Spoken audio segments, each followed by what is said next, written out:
Well, thank you so much, Lauren, for joining me today. First off, I wanted to say, like, I really, love your work, and that's how, we kind of connected through a friend in our network, Haley, who's the founder of Maddie Apparel. You redid their entire website and e-commerce store, and I just I knew right away. I was like, she's doing great work. Like she is somebody that needs to be aware. The sector needs to be aware of, because as we kind of spoke a little bit before about your identity, and your website is the first thing that people are going to see, especially nowadays. If you're a product company or any company, a nonprofit, I mean, it's the first thing people are probably going to look up, right? Is some type of social media, but at the end of the day, they're going to hit your website. And for that needed to be like 21st century, right? I think a lot of people are still sort of lacking in understanding the power behind a really well designed and well functioned website. But before we get started on everything we want to talk about, let's talk a little bit about your journey before you started Studio Humankind. Absolutely. Well, thank you for having me, Grant. And it's definitely been a journey. I would say that's the perfect word for it. Yeah, I feel like I've always been an entrepreneur. I started at a young age, really, just wanting to learn about what was happening in the world and what other people were doing. Kind of moved through loving photography, loving storytelling, and then found myself even in design and strategy, doing a little bit of all of the comm stuff, but really just finding that there was a big need for executing on bringing certain visions to life, especially for individuals who have beautiful stories, beautiful missions, and, there might be limited resources there, or just other ways that I could serve in that capacity, taking what I love to do on the creative side and saying, hey, let me help you amplify what you're trying to say here. I started out after school going into the agency world for a while. And, while always a really great experience, I think I just knew that I didn't want to work in that capacity, that I was meant to be more of an entrepreneur, and that I had more of a passion for serving social enterprise businesses, nonprofits, and just people making a really strong social and environmental impact in the world. So I started Studio Humankind just over 3 years ago, and really targeted my work to say, how can I, take what they're trying to do in their branding, their communications, and then their website, and as like that storefront for them and that main focus for their donors and advocates. How can we communicate their message better? So that's kind of what pushed me into starting Studio Humankind and making it about something bigger than myself. Yeah, I think being in that industry too, before, I have a lot of thoughts on all this stuff. So hopefully we can nerd out on a lot of things that we like or not like. But I think that the first thing I want to say, and I want to kind of give some practical, not lessons, advice, or whatever, but let's say like early on, right? You're a founder or you just start a nonprofit, and you don't have a lot of cash flow, right? You don't have a lot of money to invest like in a really beautiful site, like sort of like the ones you build. What are some of the initial steps, maybe from just to get started, right? That to even get to a level where, they can say, hey, Studio Humankind, I'm ready to take the next leap. That might not be till about a year or two later. But what are some of like the practical tips you can give to those early stage creators on building something, decent, right? Whether it's using a certain type of platform or certain type of tools, or watch certain type of educational videos. Like, what advice would you give people with no budget, right? Right out the gate. Yeah, absolutely. And that was one of the primary reasons I started out working with a lot of grassroots organizations, is I saw that, there was a big gap between what they were able to do and then, of course, what global organizations are able to do. And Right. building these things. And as someone who's worked with a lot of single business owners or small business owners, there is that limitation around, like, okay, well, it's just me. What can I do? Right. If I'm not even tech savvy, where do I begin? Right. And I think the biggest thing is that don't feel like you're alone in doing that. If you're not a tech person, I mean, I always advise that people, take the time to try to learn something just so you have an understanding of what you're looking at. So, whether it's starting with a really simple website or landing page, just get a feel for how that works. You might be surprised that you're able to do more things than you think because we're Yep. all using our phones. So if you can do some base level stuff, it can be a seamless transition. However, if you're working at a level where you're like, okay, I just don't even want to touch it, Yeah. yeah, Yeah. that's where I come in and say, okay, I intentionally with my business wanted to address those needs as well. So with Studio Humankind, we work in like a broader capacity. I take on a lot of the work, but I have a lot of creative partners who really just do incredible things in addition to my own expertise. But I wanted to bring some of us together and say, how can we have, different packages and things that make it more affordable to those who are just starting out. Yep. So if they said, we'd love to work with Studio Humankind, but our budget is not at, a higher level that it would take to really do some of this agency work, I talked with my team and I said, like, let's put together even some website templates, like, let's kind of step back and assess like where the current market is looking for these things, these resources. Because I'm envisioning myself as also a small business owner saying, okay, where do I even begin? What do I start with? And then, most will go to Squarespace or a new one called Show It and pull like whatever template is there. So I thought that there was a huge opportunity for us to come in and say, okay, some of these are working just fine, especially as you get started, but where can we almost come in and provide them a more comprehensive template that's pushing them toward things like, pages that include their process, their impact, and making them think about, oh, we need to include ongoing statistics, or maybe even like a global map if you're serving in more than just one area. So things that really drive the organization forward at a point to where the collateral and the website are a lot more inclusive from the beginning rather than just a simple landing page. But again, that's just something that we're trying to consider, what are some more affordable options that we can provide to make people's lives easier, but at the same time, as someone wanting to start something up on your own, if you can teach yourself and learn, some of these tech pieces on your own, that is only going to serve you more in the future. You mentioned Squarespace and newer one called Show It. I enjoy like Webflow and obviously Shopify for e-commerce. So when you're talking to sort of nonprofits or, again, a direct to consumer brand, right? Sort of, e-commerce store, how do you choose like what platform you want to build on? Do you do it from the side of, hey, okay, I got to hand this off, and teach them a little bit. And is one platform more conducive to this and the other? Like, what's your thought process behind just picking a platform to build on? Because that's an important step. Absolutely. And kind of like you, I've touched on a little bit of everything. In addition to those two, I've done Shopify, I've done WordPress, Webflow. But yeah, I think the biggest thing for me is just really being able to chat with, with the organization and say, what are your needs? Because for me, the biggest part is like, what can I do to make this easier for you? Yeah.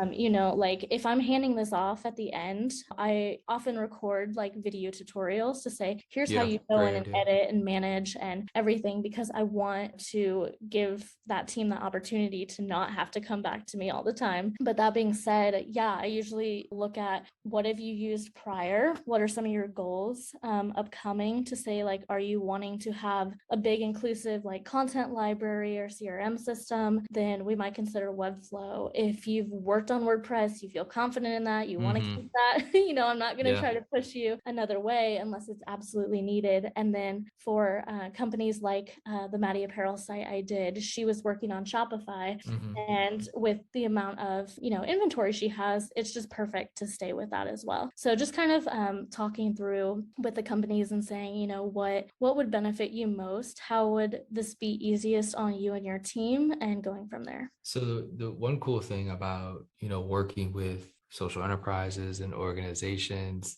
you get to learn, right? A lot about cool stuff going on. So like, what are some of like the cool projects you got to work on, and maybe stuff that like inspired you? And, it's like, you didn't even know about before. And now it's like, you're building out their, your brand assets and their site, and you get to learn so much about them. right? So like, what are some of the cool ones that you got introduced to? Absolutely. That is a good question.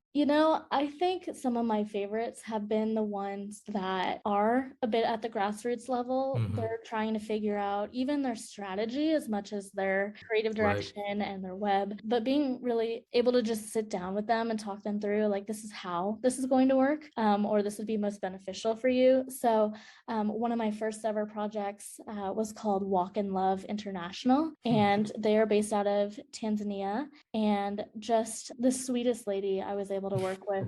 She was actually located in my same hometown in Kansas City, where we were connected through other friends and resources. And then she was now living abroad in Africa. And Hmm. so she was saying, okay, this is really just a startup for me, but I Right. really want to push this further. And, I have limitations on what the government over there can provide me in terms of funding or housing, different things like that. But her organization serves families and children who, need opportunities for education and honestly just food and clothing and all of your basic needs. And that really, it stuck with me because this was a perfect example of what I wanted to do with my work. Was I'm largely focused on and advocating for human rights and justice. And to me, I think the biggest thing is I've always loved, volunteering and serving wherever I can in my own community, but just realizing like how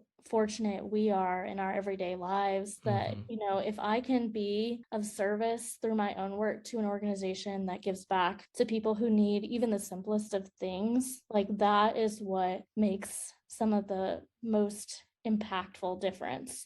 That's where we really start to see communities change for the better. And so I wanted to, serve them in that I helped them with like a rebranding and their website design and some of their collateral getting Yep. started. But yeah, it was just one of the most rewarding experiences. And especially as I began my own work, just teaching me a lot about what was most valuable in the nonprofit space and how I could serve them to a means that really pushed their mission forward. Yeah, there's so many cool tools now out for nonprofits to really, get up and running very quickly, have their whole tech stack be pretty modern for not a lot of money.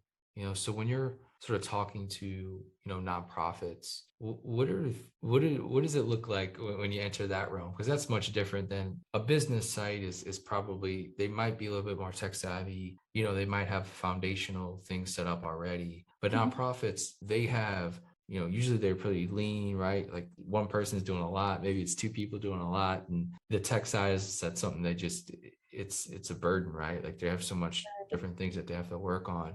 But when you talk to them, like, are they excited when you kind of show them all these different tools that could help nonprofits, whether it's like easy way to get like donation stuff set up now, right? Or like you Yeah. said, a landing page on one of these platforms. Like what are they seeing, or like what are they using that's helping, that you're sort of directing them, that's sort of helping them move forward with their mission. Absolutely. Yeah. And I think there very much is a gap between like the business side and the Hmm. nonprofit side and what they need. So when I talk to nonprofits, the biggest push for them is, how do we convert, how do we retain donors and then push for Hmm. fundraising? So, I tell them the biggest piece for me because of, my background is storytelling, is, Hmm. talking about why this mission matters, instead of just saying, here's our landing page, our mission, vision, values, like donate. I don't think Right. when people look at that, they're not going to say like this is something that really sparks my interest. It's just it's almost seen as just another nonprofit. And in our world today, it's very apparent how many organizations are starting up daily, weekly, because there's a huge need to serve in a variety of capacities from, like education, health, environment. So as far as the tech side, I say, what are the pieces of content that might be missing from a website? Do you have consistency in educating about your overall impact? Like before that, even, do you have a consistent brand, and how is that inclusive of your overall vision? And then if you are doing any kind of photography, videography, then are you doing so in a way that's very dignified, that tells it from the perspective of, the individuals they're serving in a very caring way, rather than seeing it as, okay, we need to help this third world country or community, just seeing it in that kind of light that it's always been seen, but giving now a chance for them to tell their story as a very empowered individual, rather than, See someone to a serve. beauty within it. Yeah, there's always Yeah, beauty yeah. everywhere. Exactly, exactly. And so I think, just having individuals be mindful about how they tell their story across something like their website, really explaining why they founded this foundation, instead of just talking about like, we do this, like what's the history behind it? Why ultimately was it started? Was it because of the recent riots and Black Lives Matter? Is it, environmental, like climate change? Like there's always this backstory, but then even so, the founder has the roots behind that as well. So just kind of bringing that to the forefront, and, making it as much about story as you do about the seamless user experience.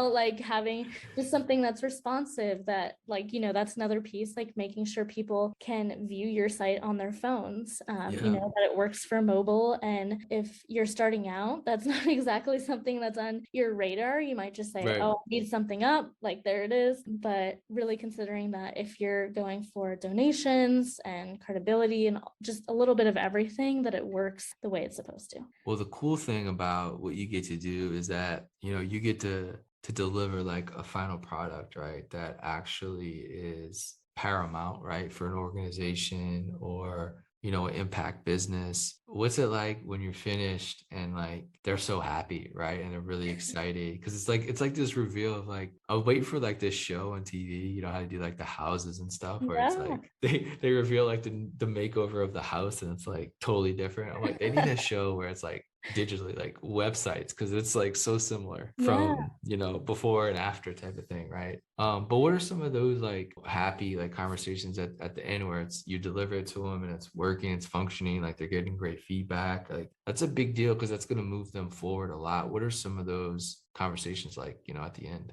Yeah, yeah, well, exactly like you said. I mean, at the start and end of every project, I have like screen grabs of, what it was and Totally. what it Yeah. is now, and then I walk them through it. I show them like, this is the difference in Right. impact we're making. And, once we, stop to really clarify the direction and every little piece of content that you need, like, maybe the old site just had old content, like with this whole process comes like a whole new approach to just organizing, what it is you're trying to tell your audience and how you want people to perceive you. So yeah, on handoff, I mean, it's the most rewarding thing of what I do. And quite literally, it's why I do it. I mean, I want them to look at that and say, this is what we always envisioned this Right. to be like, and this is how we want people to perceive us. So instead of saying, okay, this is our website, but there's not much there, being very proud of it. And so even with Right. things like that comes new opportunity for, even impact investors to come in and say, oh, this organization is really moving the needle. Right. Now we're looking to say, like, if they're asking for a 10K grant, that Right. they're more trustworthy to give that to. So I think, the biggest thing for me is, like doing something I love, helping people get to where they need to be. And then in that handoff, just like watching them over the next few years too, to see like, how is this actually helping them and are they moving the needle? And, some of them, it's just amazing how much they've been able to do since then, because quite literally give their team those tools to say, this is how you go about managing everything, which I think is the biggest piece. Is people are given all these beautiful assets or a new website, but then they're like, this is amazing, but how do I continue working on this? So just Yeah. just giving them the excitement over it's done for us, but now we have the capability to go in and take care of things ourselves without, relying on another agency or another person to come in and always be fixing things. Like I do come in every now and again and offer like ongoing updates, but my goal is if we pick a platform that they feel comfortable Right. with, or that at very least I can do a ton of video recordings, a ton of training, like we're only looking at this specific piece, here's how you edit it, that once they have that resource library, they feel a lot more confident moving forward in like, here's how we can do this with simplicity. And if the team adjusts over time, you hire new people, quite literally just forwarding that onto them so that Mm. the whole team has that ability to keep things moving fluidly. I love the point you made about investors, right? And pitching to get grant money if you're a nonprofit, or if you're pitching investors to get capital into your company and grow your business. That's such a great point, that this is going to also help on that side of things. It's not just getting donations or getting customers on your site. It's also about maybe getting grant funding or getting capital injected into your company when you have like invested time, invested effort, maybe even a little bit of money into having a beautiful front facing site. That could go a long way, from people Yeah. first coming to see, being introduced to you as a company or organization, and having something beautiful that pops off the page, like that separates you from other organizations or obviously other brands in that sector. I just think it's such an interesting point to in a way to look at all this. Absolutely. Yeah. I mean, there's a huge advantage to just having, again, that trustworthiness presence in that, you're not just communicating to potential donors, you're communicating to, other partners in the community and, individuals that, see your organization as, okay, we want to help sponsor something. We want to do all of these things. And just knowing that their relationship with the organization is that much more reliable. I want to talk a little bit about e-commerce and the business side of things, and maybe take Maddie Parallel as a case study. And because she's been in business for a while, has sales, has revenue, has a couple of employees, has a decent site, right? Had a decent site, but then you come in and say, there's more we can do here that will enhance the image, enhance sales, right? A lot of this is not just like design, but also like efficiency, right? Of like the Mhm. checkout process, making that simplified, making, emails go through when you purchase an order. Like these simplified automated things that platforms can do is so great for customer experience. Let's just use Maddie Apparel as a case study, right? Like when you walk into a site that's kind of there, it works well, it's solid from a design thing, but like you could take it to the next level. Like what are those conversations like, and what went into sort of rebuilding that and making it pop as it does today? Yeah, that is also a good question. Yeah, so she was kind of a unique case because I actually, had been following her work for a while, and I actually reached out to her and I said, "Hey, I would love to work with you because I noticed, on her previous website, like while things are working just fine, there's a lot of opportunity for growth. Consider the back end, consider the fact that she's doing a lot of this on her own. Right. How can I streamline this for her and make things easier?" So not only did we work on revamping the site layout and just the look of it, making it a lot cleaner, but we also went in and explored different applications and integrations that would really help her on the back end. So Mm-hmm. talking about inventory, Yeah. or she wanted to organize it by the specific color for the apparel that she is selling, that people can select those options rather than before they would have to type it in a box. Just having things that really make that user experience a whole lot more simplified, kind of what people expect now, right? When they go on Yeah, totally. e-commerce sites, that you can just click like, I want blue, I want this size, and order. But yeah, so I told her, I was like, this is obviously something we need to prioritize in addition to everything else. But then even so on her back end, she's able to see it as a report or as a new order with all of those details listed in there. So if she's fulfilling an order, there's no confusion on if someone, is typing something that they don't have or they don't read the instructions or whatever it was, but that it's just very to the point, very organized for her to be able to say, okay, I'm going to pull this off, my shelf and ship it to so and so. So I think there's just, especially in the e-commerce and the Shopify world, there's a lot of opportunity to really explore those integrations that make Yeah. people's lives easier, both for the customer and the one managing the shop. Yeah, yeah. No, it's great. I love what Haley and Maddie does. So anytime we can give her a shout out, I love to do so. Yes, Um, absolutely.